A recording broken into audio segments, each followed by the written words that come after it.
Allez, bonjour à tous. Alors ici, je vais vous montrer comment on fait pour réaliser une protection HT Access. Alors ici, on va faire tout le cours ensemble. Je l'ai déjà fait, il est déjà enregistré. J'ai fait la démo avec Chrome et pour vous montrer comment ça marche ici, je vous fais la démo avec Edge. Donc nous, on va créer ici un site, une page web, voilà. Aller sur la zone admin et c'est là. Voilà, qu'on met en place la protection HT Access, c'est-à-dire que là, si on ne connaît pas, si on n'a pas de nom d'utilisateur, si on n'a pas de mot de passe, eh bien, il ne sera pas possible de pouvoir rentrer. Si je mets quelque chose qui n'est pas bon, ouais, je mets n'importe quoi, je demande à me connecter, eh bien, je ne peux pas rentrer.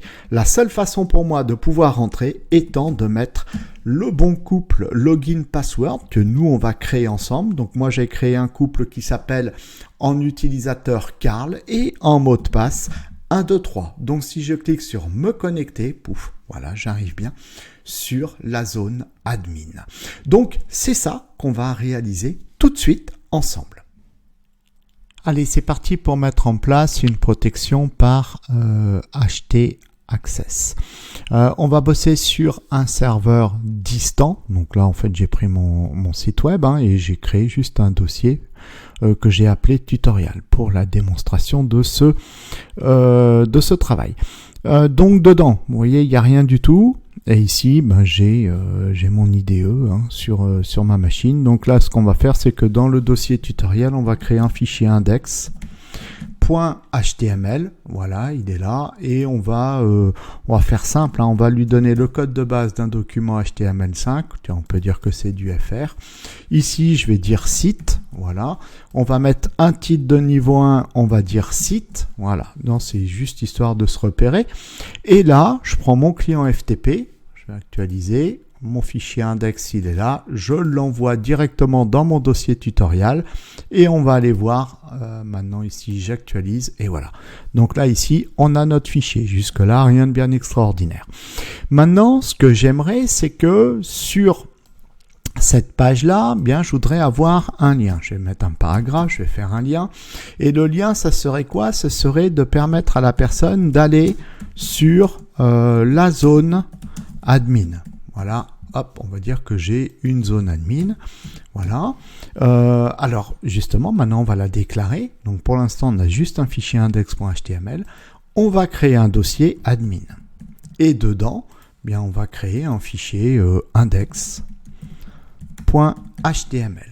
Voilà, donc ça, c'est le fichier index.html qui est dans le dossier admin. On va aussi lui donner le code de base d'un document HTML5. On va dire que c'est du FR. Au niveau du title, on va dire admin. Et dedans, dans le body, on va mettre un titre de niveau 1. Et on va écrire le mot admin. On peut fermer ce fichier. On revient dans le fichier index qui est en racine. Et là où on a déclaré notre lien, justement, on va dire où est-ce qu'on va aller. On va aller dans le dossier admin quand l'utilisateur va cliquer sur le lien. Ok, maintenant on va tout renvoyer, on va renvoyer tout notre projet, je vais actualiser. On va renvoyer le dossier admin avec son fichier sur le serveur et on va renvoyer le fichier index.html qui est en racine. Maintenant je reviens sur mon serveur, je vais actualiser, voilà j'ai le lien, aller sur la zone admin. Donc si je clique dessus, ça marche. Vous voyez, on se retrouve dans le dossier admin. Bon, alors voilà maintenant ma problématique, c'est que je ne veux pas permettre à tout le monde de pouvoir aller dans cette zone admin. Je veux bloquer l'accès à cette zone admin via un fichier HT Access. Alors c'est parti, donc on revient dans notre éditeur de code, on vient dans le dossier admin, voilà, et à l'intérieur de ce dossier admin, on va créer un fichier qui portera l'extension .htaccess. Donc on y va, .htaccess, .htaccess. Le fichier est créé. Je vais fermer tout le reste. Voilà, on va juste conserver l'onglet htaccess. Et dedans, qu'est-ce qu'on va écrire? On va écrire comme instruction house name suivi d'une paire de cotes. Puisque là-dedans, on va envoyer une chaîne de caractères et cette chaîne de caractères, vous écrirez ce que vous voulez. Moi, je vais écrire par exemple zone admin. Alors ça sert à quoi? Ça va où? Eh bien ça en fait, l'idée c'est que quand l'utilisateur viendra dans le dossier admin, il y aura, grâce au htaccess, eh bien, il y aura une fenêtre qui sera ouverte ici, qui demandera à l'utilisateur d'entrer son couple login password, et sur cette fenêtre peut être écrit l'information qu'on donne dans hostname. Alors tout dépend du navigateur. Avec Edge, il doit l'écrire. Avec Chrome, je crois qu'il ne l'écrit pas, et moi je suis avec Chrome. Bon. Ensuite, on va dire quel type d'authentification on doit utiliser. Donc là ici c'est host type. Voilà, et nous on va utiliser une authentification basique. Et enfin, et ensuite on va donner le chemin serveur qui mène à un fichier htpassword. Alors le fichier htpassword, il n'est pas encore déclaré, on va le déclarer, il doit être déclaré au même niveau que le fichier htaccess. Donc là aussi c'est une extension .htpassword. Alors attention, c'est 2SWD. Voilà, ça s'écrit, non, je l'ai mal écrit, excusez-moi, je vais renommer, c'est ht, pas th, htpassword. Voilà, ça c'est notre fichier. Pour l'instant, je mets rien dedans. C'est lui qui va contenir, c'est notre mini base de données, c'est lui qui va contenir le couple login password. Crypté, vous inquiétez pas. Donc là, ici, ensuite, qu'est-ce qu'on va faire? Donc, on a dit, on va donner, il va falloir qu'on donne le chemin serveur qui mène à ce fichier. Alors ici, on va écrire,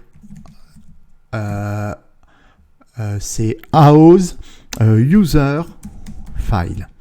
Et ensuite, ici, il faut qu'on donne tout le chemin qui envoie sur le fichier htpassword. Alors c'est le chemin serveur. Comment est-ce que je fais pour connaître le chemin serveur? Bien, on va faire un petit truc simple. On va se faire un petit fichier PHP qui va utiliser une fonction, et on va faire un écho de cette fonction. C'est la fonction realpatch, et qui va nous donner directement le chemin. Ça nous évitera de nous casser la tête. Donc là, ici, dans le dossier admin, au même niveau que notre fichier htpassword, on va créer un fichier qu'on va appeler par exemple tempo.php. Voilà. Et dedans, ben voilà, ici, on va ouvrir notre PHP et on va faire un écho de la fonction realpatch. Voilà.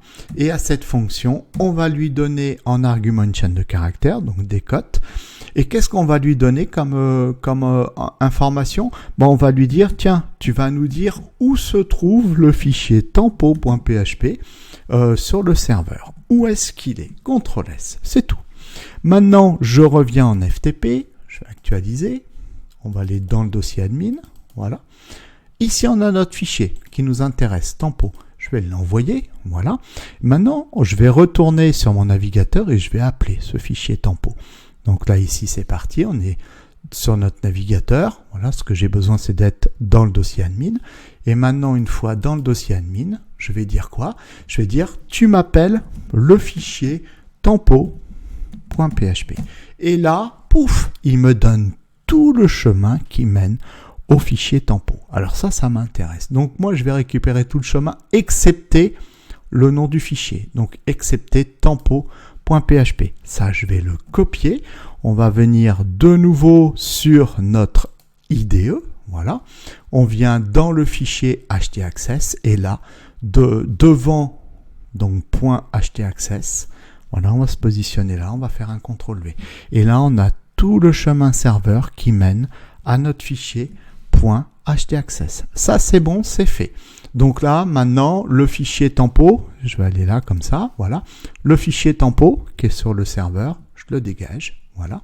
Le fichier tempo qui est sur ma machine, je peux le dégager aussi puisque j'en ai plus besoin. Bon, je reviens vite fait ici et je vais dire, bah tiens, je vais revenir donc en racine de mon boulot. Voilà. De retour sur notre IDE, il nous reste encore une information à donner à notre fichier htaccess, laquelle, celle de lui dire, bien, tu n'autoriseras que les utilisateurs valides. Donc là, à ce moment-là, je vais lui dire require valide-user. Voilà. Et c'est fini. CTRL-S, c'est terminé. Maintenant, nous devons, donc là, le htaccess, il est prêt, il est fait. Maintenant, on va devoir ici entrer le couple login password qui va nous être demandé. Donc, il faut qu'on crée un nom d'utilisateur et un mot de passe. Alors, le mot de passe qu'on va créer devra être un mot de passe crypté. Alors, on va refaire, remarquez, je l'ai viré, mais c'est pas grave, on va refaire un fichier tempo.php. Alors, je l'ai fait dans la zone admin ou ailleurs, où je le fais glisser, pouf, voilà, je vais le mettre en racine aussi, si on veut, ça n'a pas d'importance, donc je mets en racine.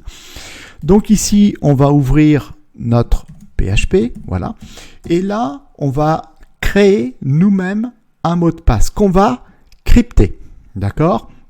Donc, et moi, j'ai besoin de récupérer justement le cryptage. Donc, je vais faire un écho de la fonction crypt. Voilà. Alors, la fonction crypt, on va lui donner quoi ? Bien, on va lui donner le mot de passe qu'on veut crypter. Alors, par exemple, moi, je vais créer un couple login password.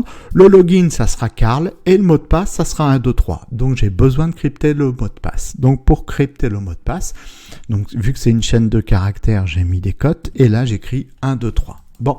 Alors, vous voyez qu'il n'est pas content.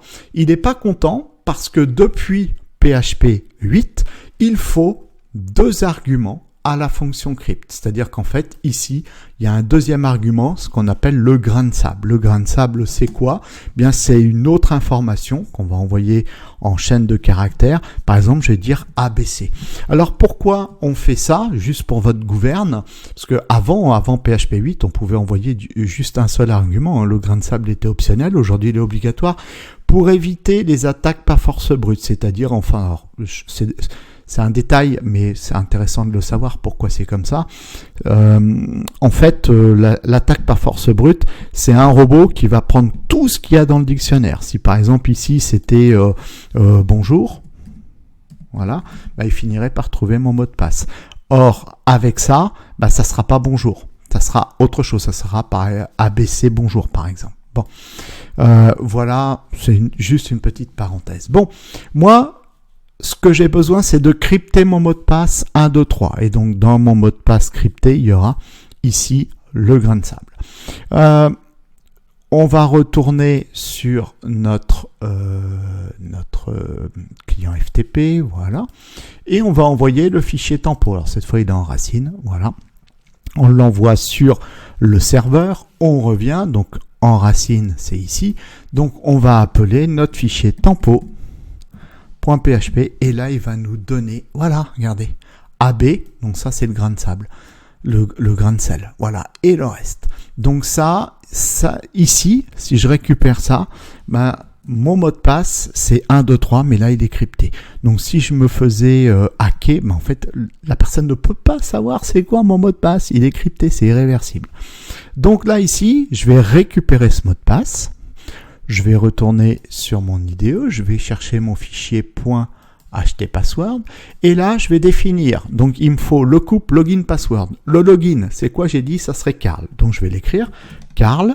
Ensuite il faut que je lui dise le mot de passe. Alors à ce moment-là je mets 2 points et là je fais CTRL V. Mon mot de passe crypté. Et voilà, ça y est, c'est fini. CTRL S. Et là, à partir de maintenant, je vais envoyer tout ça. Hop, je vais envoyer tout le dossier admin sur le serveur, voilà. Et puis je reviens ici sur mon site, je vais revenir en racine, donc au niveau du fichier index, voilà. Maintenant, allez sur la zone admin, regardez. Ici, automatiquement, j'ai une fenêtre qui s'ouvre. Nom d'utilisateur, mot de passe. Nom d'utilisateur, c'est Carl. Le mot de passe, c'est 1, 2, 3. Je clique sur se connecter, je suis arrivé. D'accord? Donc après, possibilité d'enregistrer ou pas, ça je m'en fiche. Je reviens ici, voilà, je reclique là-dessus. Alors là, du coup, le problème, c'est que, voilà, lui, il le garde. Voilà, bon, ouais, il me le garde. Ouais, il me le garde en mémoire. Bon, c'est un peu dommage. Je ne sais pas comment je peux faire pour qu'il ne me le garde pas en mémoire et que je puisse revenir et qu'il me le redemande. Ah, il me le redemande, je suis désolé. Bon, si le couple login password n'était pas bon, j'aurais une interdiction d'entrée. si je veux, alors là ici, quand je reviens, voilà, si je veux rajouter un utilisateur, je veux rajouter l'utilisateur Toto avec un mot de passe 456. Eh bien ici, je vais à la ligne, dans mon fichier htpassword, j'écris Toto, je vais crypter, donc je reprends mon fichier tempo, ici je vais crypter son mot de passe 456. Ici, je peux laisser ABC, je peux écrire Toto si je veux, ça n'a aucune espèce d'importance, c'est le grain de sable. Le grain de sel, voilà. Donc, je vais renvoyer mon fichier tempo.php sur le serveur. Moi, ce qui m'intéresse, c'est qu'il me crypte le mot de passe, donc qui était 456. Donc là, ici, je vais aller chercher mon fichier tempo.php. Pouf, voilà. Ici, il m'a crypté mon mot de passe 456. Je le récupère, je le copie. Je reviens sur mon fichier htpassword, voilà, Toto 2 points, et voilà, ici je récupère, je mets juste à côté son mot de passe, et je n'oublie pas d'envoyer le fichier htpassword sur le serveur, voilà, et puis lorsque ce sera mon utilisateur Toto qui viendra se loguer, lui aussi, il aura l'ouverture de la fenêtre, il mettra son login Toto et son mot de passe 456. Voilà. Et il pourra accéder. Toute personne qui ne sera pas en mesure de rentrer le bon mot de passe ou le bon couple login password ne pourra pas rentrer, quoi qu'il arrive. Dernière petite chose, histoire d'être tranquille, on revient aux racines de son projet, le fichier tempo.php il dégage, voilà, vous pouvez le garder vous sur votre machine, pour le cas où vous avez besoin de générer un nouvel utilisateur. Mais là ici, voilà, on le vire du serveur de façon à ce qu'il n'y ait pas ce genre de choses à gêner. Donc voilà comment on fait tout simplement pour pouvoir protéger un dossier grâce ici à la technique du htaccess. Voilà, ça y est, maintenant vous savez comment réaliser simplement, rapidement, efficacement, parce que c'est très efficace, donc une protection ici, en utilisant le htaccess. Donc tuto terminé, j'espère qu'il vous a plu. Si c'est le cas, merci de me laisser un petit pouce vers le haut et puis laissez-moi un commentaire, cela me fera extrêmement plaisir. Et puis quant à moi, je vous donne rendez-vous pour d'autres aventures.